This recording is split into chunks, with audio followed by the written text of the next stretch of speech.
India Legal presents Courts Roundup.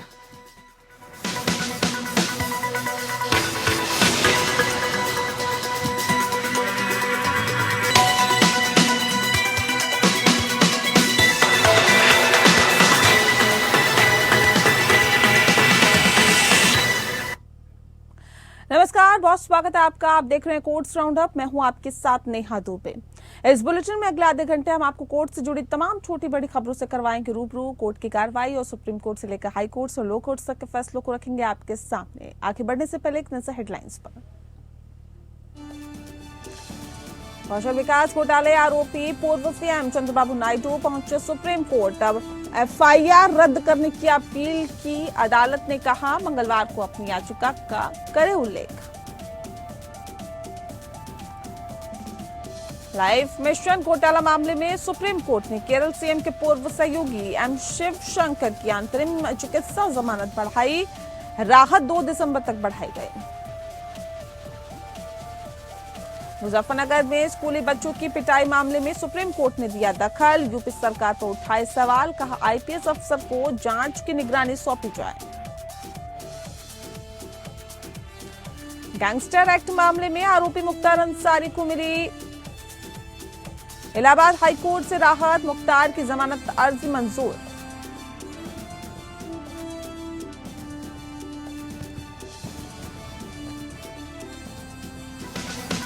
India Legal presents Courts Roundup.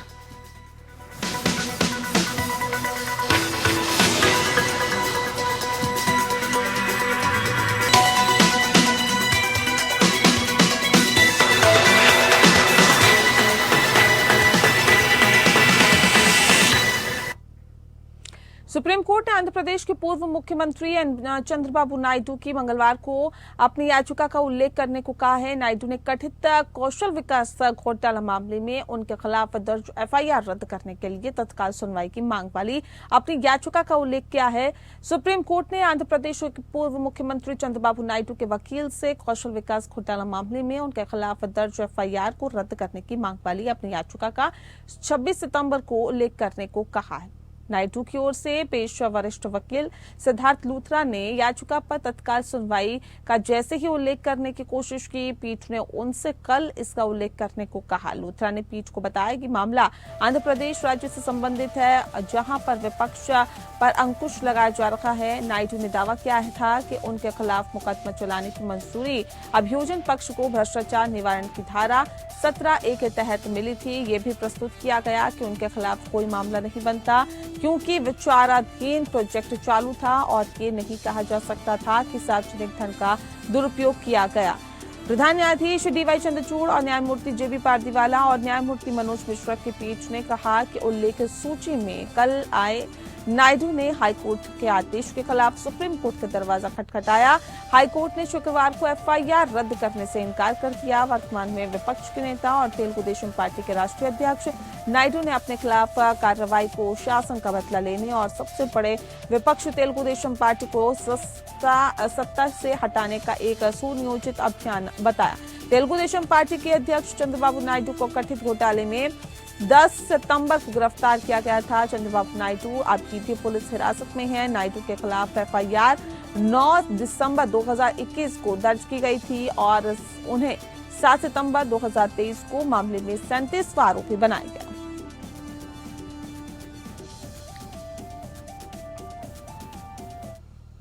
अगली खबर का रुख करते हैं। मुजफ्फरनगर में स्कूली बच्चों की पिटाई मामले में सुप्रीम कोर्ट ने दखल दिया है। बता दें आपको कि कोर्ट ने यूपी सरकार पर सवाल उठाते हुए कहा है कि जिस तरह से आईपीएस अफसर को जांच की निगरानी सौंपी जाए और साथ ही साथ अदालत ने कहा है कि घटना राज्य की अंतरात्मा को झकझोर देने वाली है और फिर भी एफआईआर दर्ज करने में देरी की गई है। कोर्ट ने कहा है कि पीड़ित बच्चे को किसी दूसरे स्कूल में पढ़ाई के लिए दाखिला दिलाया जाए।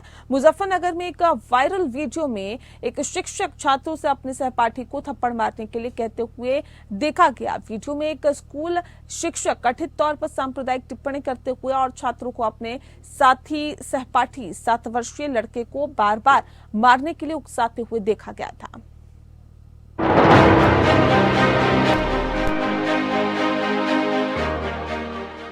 यूपी के मुजफ्फरनगर में स्कूली बच्चे की पिटाई का मामला सुप्रीम कोर्ट पहुंच गया है। इस मामले में सुप्रीम कोर्ट ने दखल देते हुए यूपी सरकार पर बड़े सवाल उठाए हैं। सुप्रीम कोर्ट ने कहा कि ये मामला गंभीर और चिंता वाला है। ये जीने के अधिकार का मामला है। कोर्ट ने कहा ये घटना राज्य की अंतरात्मा को झकझोर करने वाली है, लेकिन फिर भी एफआईआर दर्ज करने में देरी की गई। यूपी सरकार से सवाल करते हुए कोर्ट ने कहा कि एक शिक्षक ने बच्चे को उसके धर्म के कारण पीटने का आदेश दिया। स्कूलों में कैसी शिक्षा दी जा रही है? इस मामले में सुप्रीम कोर्ट ने आदेश दिया है कि आईपीएस अफसर को जांच की निगरानी सौंपी जाए। इसके साथ ही यूपी शिक्षा विभाग से भी जवाब मांगा गया है। सुप्रीम कोर्ट में इस मामले की अगली सुनवाई 30 अक्टूबर को होगी। कोर्ट ने जांच रिपोर्ट पेश करने को कहा है। कोर्ट तय करेगा कि जो धाराएं लगाई गई हैं, क्या उनके अलावा और भी धाराएं लगाई जानी हैं। कोर्ट ने कहा कि इस मामले में शामिल सभी बच्चों की काउंसलिंग कराने के लिए 2 काउंसलर तुरंत नियुक्त किए जाएं। कोर्ट ने कहा पीड़ित बच्चे को किसी दूसरे स्कूल में पढ़ाई के लिए दाखिला दिलाया जाए। कोर्ट ने कहा राज्य राइट टू एजुकेशन या फिर आरटीई के तहत बच्चों की पढ़ाई को सुनिश्चित करे। कोर्ट ने एनसीपीसीआर की गाइडलाइंस पर एक रिपोर्ट पेश करने के लिए राज्य सरकार को निर्देश दिया। इसके अलावा 3 हफ्ते में राज्य सरकार को बच्चे की पढ़ाई, काउंसलिंग, जांच से जुड़ी सभी जानकारी कोर्ट को देने की बात कही। शिक्षा विभाग के सचिव को रिपोर्ट देनी होगी। इस मामले में सुनवाई के दौरान जस्टिस एएस ओक ने कहा कि जिस तरह से एफआईआर दर्ज की गई उस पर हमें गंभीर आपत्ति है। बच्चे के पिता ने बयान दिया था कि धर्म के कारण उनके बच्चे को पीटा गया, लेकिन एफआईआर में इसका जिक्र नहीं है। यहाँ गुणवत्तापूर्ण शिक्षा का मामला है। गुणवत्तापूर्ण शिक्षा में संवेदनशील शिक्षा भी शामिल है। जिस तरह से ये हुआ है उसे राज्य के अंतरात्मा को झकझोर देना चाहिए। इस पर यूपी सरकार की ओर से केएम नटराज ने कहा कि इस मामले में सांप्रदायिक पहलू को बढ़ा चढ़ाकर पेश किया गया है। 6 सितंबर को सुप्रीम कोर्ट ने यूपी सरकार को नोटिस जारी किया था। सुप्रीम कोर्ट ने जिला एसपी से भी रिपोर्ट मांगी थी। सुप्रीम कोर्ट ने पूछा था कि अब तक आरोपी के खिलाफ क्या एक्शन लिया गया और बच्चे के परिवार की सुरक्षा के लिए क्या कदम उठाए गए हैं। अगली सुनवाई 30 अक्टूबर को तय की गई है। Bureau report. वहीं बांदा जेल में पूर्वांचल के बाहुबली बंद मुख्तार अंसारी को गैंगस्टर मामले में बड़ी राहत मिली है। इलाहाबाद हाई कोर्ट ने गैंगस्टर मामले में मुख्तार अंसारी की जमानत अर्जी मंजूर कर ली। साथ ही कोर्ट द्वारा लगाए गए 5 लाख रुपए के जुर्माने पर भी रोक लगा दी है। हालांकि कोर्ट ने सजा पर रोक नहीं लगाई है। सजा पर सुनवाई जारी रहेगी। बता दें कि हाई कोर्ट ने बहस पूरी होने के बाद 20 सितंबर को इस मामले में फैसला सुरक्षित रख लिया था।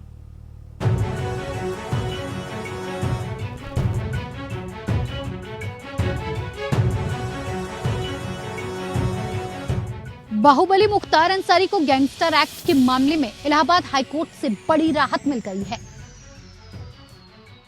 हाईकोर्ट ने अंसारी की जमानत अर्जी मंजूर कर ली है।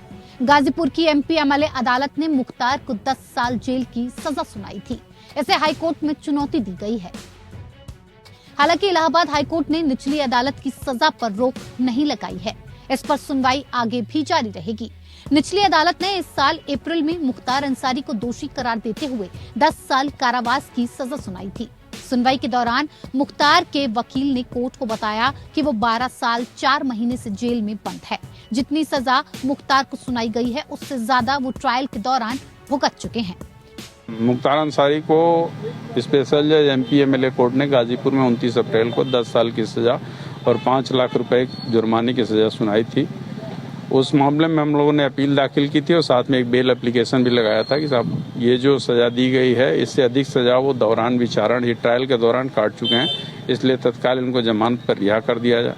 अपील की सुनवाई अपने नियमित समय से जब होनी होगी तो होगी। इस मामले में बहस हुई थी और अदालत ने फैसला सुरक्षित कर लिया था। आज उन्होंने फैसला दिए सुनाया है कि ये बात सही है कि वो विचारण के दौरान 10 साल से अधिक सजा काट चुके हैं, इसलिए उनकी जमानत मंजूर कर ली गई। जो जुर्माना 5 लाख रुपए लगाया था उसको भी फिलहाल स्थगित कर दिया गया है। अगली सुनवाई अपने नियमित समय से अपील की होगी। इसी मामले में मुख्तार के भाई बसपा के पूर्व सांसद अफजाल अंसारी को भी 4 साल की सजा मिली थी। हालांकि वो पहले ही जमानत पर जेल से बाहर आ चुके हैं। इस सजा के बाद अफजाल की संसद सदस्यता भी चली गई थी। गैंगस्टर एक्ट का ये मामला कृष्णानंद राय हत्याकांड से जुड़ा हुआ है। कृष्णानंद राय के साथ साथ 7 लोगों की हत्या हुई थी। कृष्णानंद राय की हत्या 2005 में मोहम्मदाबाद में की गई थी और इसके 2 साल बाद 2007 में मुख्तार और अफजाल अंसारी के खिलाफ मोहम्मदाबाद थाने में केस दर्ज किया गया। इस केस की सुनवाई के दौरान मुख्तार अंसारी वीडियो कॉन्फ्रेंसिंग के जरिए बांदा जेल से जुड़े थे। मुख्तार अंसारी लंबे समय से बांदा जेल में बंद हैं। मुख्तार अंसारी ने गाजीपुर एमपी एमएलए कोच द्वारा सुनाई गई 10 साल की सजा को हाईकोर्ट में अर्जी दाखिल कर चुनौती दी थी। गाजीपुर की एमपी एमएलए स्पेशल कोर्ट ने 29 अप्रैल को गैंगस्टर मामले में मुख्तार को सजा सुनाई थी। हाईकोर्ट में मुख्तार अंसारी के वकील उपेंद्र उपाध्याय ने सर्टिफिकेट दाखिल किया था। उन्होंने कोर्ट को बताया था कि मुख्तार अंसारी 12 साल 4 महीने से जेल में बंद हैं। वकील की दलील थी कि उससे ज्यादा सजा ट्रायल के दौरान मुख्तार अंसारी भुगत चुके हैं और इस मामले में कोर्ट ने बांदा जेल अधीक्षक से रिपोर्ट भी मांगी थी। बांदा जेल अधीक्षक की ओर से कोर्ट में रिपोर्ट दाखिल की गई थी। हालांकि सरकार की ओर से अपर महाधिवक्ता मनीष गोयल ने जमानत अर्जी का विरोध किया था, लेकिन जस्टिस राजवीर सिंह की सिंगल बेंच ने मुख्तार की जमानत मंजूर करते हुए जुर्माने पर भी रोक लगा दी। हालांकि सजा पर कोई रोक नहीं लगाई गई है। इस मामले में जमानत मिलने के बाद भी मुख्तार अंसारी जेल से बाहर नहीं आ सकेंगे, क्योंकि कई अन्य मामलों में अभी जमानत मिलना बाकी है। इसी मामले में मुख्तार अंसारी के भाई अफजाल अंसारी को पहले ही जमानत मिल चुकी है। Ghazipur MP MLA special court ने अफजाल अंसारी को 4 साल की सजा सुनाई थी और जिससे उनकी संसद सदस्यता समाप्त हो गई थी।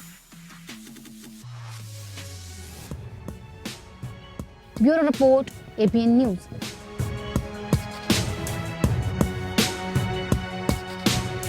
सुप्रीम कोर्ट ने केरल के मुख्यमंत्री पिनराई विजयन के पूर्व प्रधान सचिव एम शिवशंकर को लाइफ मिशन मामले में उसके द्वारा दी गई अंतरिम चिकित्सा जमानत को 2 महीने के लिए बढ़ा दिया है। न्यायमूर्ति एएस बोपन्ना और एम सुंदरेश की पीठ ने वरिष्ठ अधिवक्ता जयंत मथुराज की इस दलील को ध्यान में रखते हुए राहत 2 दिसंबर तक की बढ़ा दी है। शिवशंकर की एक और रीढ़ की सर्जरी अक्टूबर के दूसरे सप्ताह में होने वाली है। सुनवाई के दौरान धन शोधन रोधी एजेंसी ने विस्तार देने का विरोध करते हुए कहा कि शिवशंकर का आवेदन निजी अस्पतालों द्वारा जारी प्रमाण पत्रों पर आधारित है। हालांकि शीर्ष अदालत ने राय दी कि रीढ़ की हड्डी के कैंसर से पीड़ित शिवशंकर को आगे चिकित्सा उपचार का लाभ उठाने की अनुमति दी जानी चाहिए। अगस्त में शीर्ष अदालत ने सेवानिवृत्त नौकरशाह को चिकित्सा उपचार का लाभ उठाने के लिए 2 महीने की अवधि के लिए अंतरिम जमानत दी थी। जांच एजेंसी को आशंका थी कि शिवशंकर की रिहाई से जांच प्रभावित होगी और हिरासत में उन्हें चिकित्सा उपचार उपलब्ध कराया जाना चाहिए। अपने आदेश में अदालत ने निर्देश दिया था कि शिवशंकर अपनी जमानत अवधि के दौरान अपने घर और अस्पताल के अलावा किसी अन्य स्थान पर नहीं जाएंगे जहां उनकी रीढ़ की हड्डी की बीमारी के लिए सर्जरी और इलाज होगा। 31 जनवरी को सेवानिवृत्त होने के तुरंत बाद शिवशंकर को प्रवर्तन निदेशालय ने लाइफ या आजीविका समावेशन और वित्तीय सशक्तिकरण मिशन से संबंधित रिश्वत मामले में गिरफ्तार कर लिया था। लाइफ मिशन केरल सरकार की एक आवास सुरक्षा योजना है, जिसका उद्देश्य राज्य के सभी भूमिहीन और बेघर निवासियों को घर उपलब्ध कराना है। यह आरोप लगाया गया कि कई व्यक्तियों, जिसमें शिवशंकर सहित सरकारी अधिकारी भी शामिल हैं, लाइफ मिशन परियोजना के माध्यम से केरल में बाढ़ पीड़ितों के लिए यूएई रेड क्रिसेंट से प्राप्त धन से अधिक लाभ और अवैध संतुष्टि प्राप्त की है। सुप्रीम कोर्ट ने कहा है कि ट्रायल के दौरान जज को मूक दर्शक नहीं रहना चाहिए, बल्कि उन्हें समय समय पर महत्वपूर्ण सवाल जरूर करने चाहिए।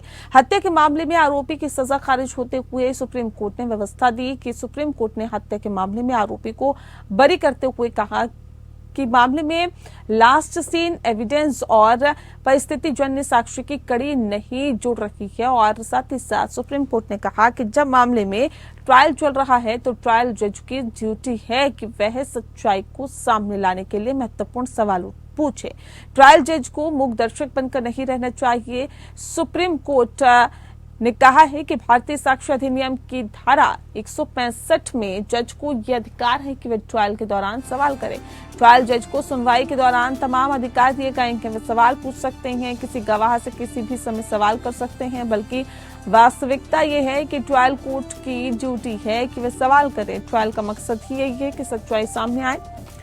सुप्रीम कोर्ट के जस्टिस सुधांशु धुलिया और जस्टिस संजय कुमार की बेंच ने यह भी कहा कि ट्रायल कोर्ट को ट्रायल में शामिल होना चाहिए और वह एक्टिव तरीके से एक्ट करे और महत्वपूर्ण सवाल जो हो सकते हैं वह पूछे। सुप्रीम कोर्ट ने कहा कि मौजूदा केस में अभियोजन पक्ष केस को बिना संदेह साबित करने में विफल रहा। दरअसल परिस्थितिजन्य साक्ष्य पर आधारित केस में साक्ष्यों की कड़ी और लास्ट सीन एविडेंस या मृतक के साथ आखिरी बार किसे और किसने देखा अहम है। ट्रायल कोर्ट ने 31 मई 2017 को आरोपी दिनेश कुमार को हत्या मामले में उम्र कैद की सजा दी थी और पंजाब हरियाणा हाईकोर्ट ने उम्र कैद की सजा बरकरार रखी। आरोपी ने हाईकोर्ट के फैसले को सुप्रीम कोर्ट में चुनौती दी और सुप्रीम कोर्ट ने उम्र कैद की सजा खारिज कर दी और कहा कि आरोपी को रिलीज किया जाए।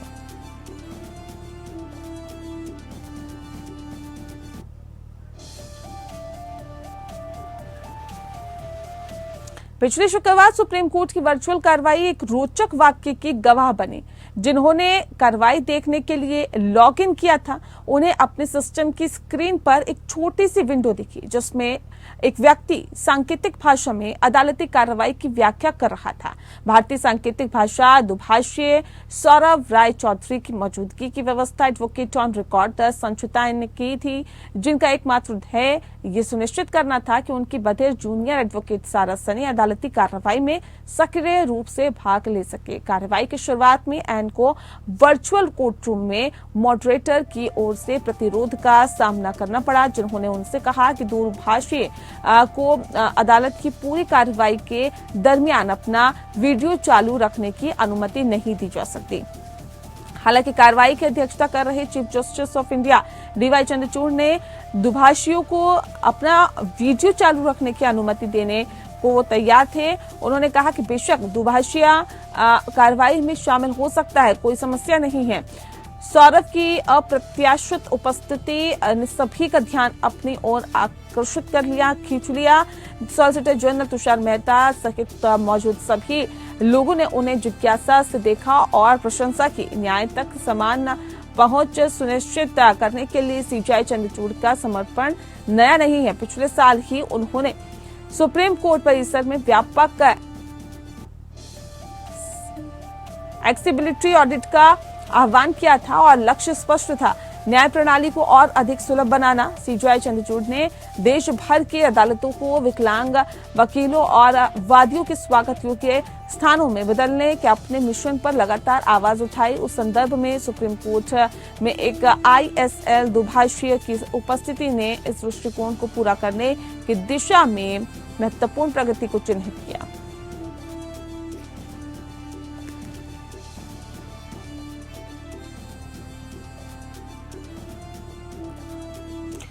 सुप्रीम कोर्ट ने मणिपुर में बार एसोसिएशन को निर्देश दिया कि वे किसी भी वकील को चाहे वे किसी भी समुदाय के हो अदालतों में पेश होने से न रोके। CGI D Y Chandrachud, justice JB Pardiwala और जस्टिस मनोज मिश्रा की पीठ ने स्पष्ट किया कि निर्देश किसी शिकायत पर पारित नहीं किया गया, बल्कि सभी वकीलों को ये सुनिश्चित करने के लिए सावधान करने के लिए दिया गया है कि न्याय तक पहुंच को रोका न जाए।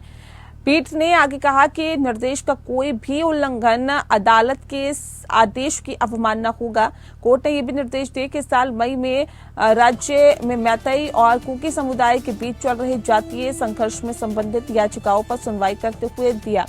सुनवाई के दौरान सीनियर एडवोकेट आनंद ग्रोवर ने सुप्रीम कोर्ट को बताया कि एक विशेष समिति के लिए पेश होने वाले वकीलों को धमकी दी जा रही है, उन पर हमला किया जा रहा है और उन्हें मणिपुर हाईकोर्ट के सामने पेश होने से रोका जा रहा है और वकीलों को सुरक्षा प्रदान की जानी चाहिए। ग्रोवर ने पहले सुप्रीम कोर्ट को बताया था कि वकील धमकियों के कारण कुछ लोगों के लिए पेश होने से इच्छुक नहीं हैं और उन्होंने मणिपुर हाईकोर्ट में प्रोफेसर खाम खान स्वान हाउसिंग के मामले से वकीलों के पीछे हटने का उदाहरण भी दिया, क्योंकि उनमें से एक के घर और कार्यालय में तोड़फोड़ की गई थी।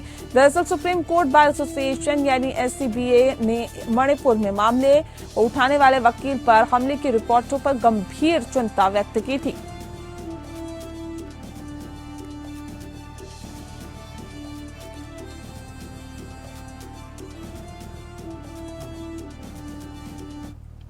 सुप्रीम कोर्ट ने कहा है कि एक बार ये साबित हो जाए कि किसी लोक सेवक आरोपी की निर्धारित कानूनी परिश्रमी के अलावा कोई भी संतुष्टि स्वीकार की है तो अदालत भ्रष्टाचार रोकथाम अधिनियम 1988 की धारा 20 के तहत कार्रवाई की जा सकती है। IA इंडिया लीगल के वेब रिपोर्टर्स से जानते हैं कि सरकारी कर्मचारियों के लिए भ्रष्टाचार रोकथाम अधिनियम में क्या प्रावधान है।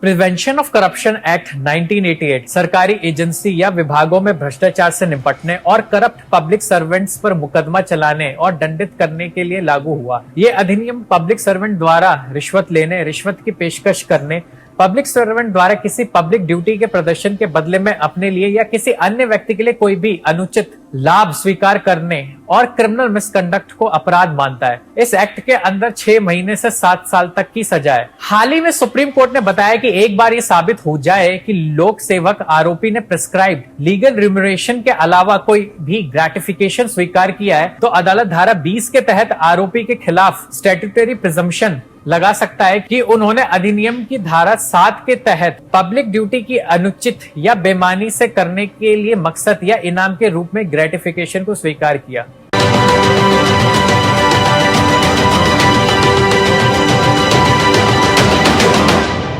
और चलिए इसी के साथ फिलहाल इस बुलेटिन में इतना ही। मुझे दीजिए इजाजत। नमस्कार।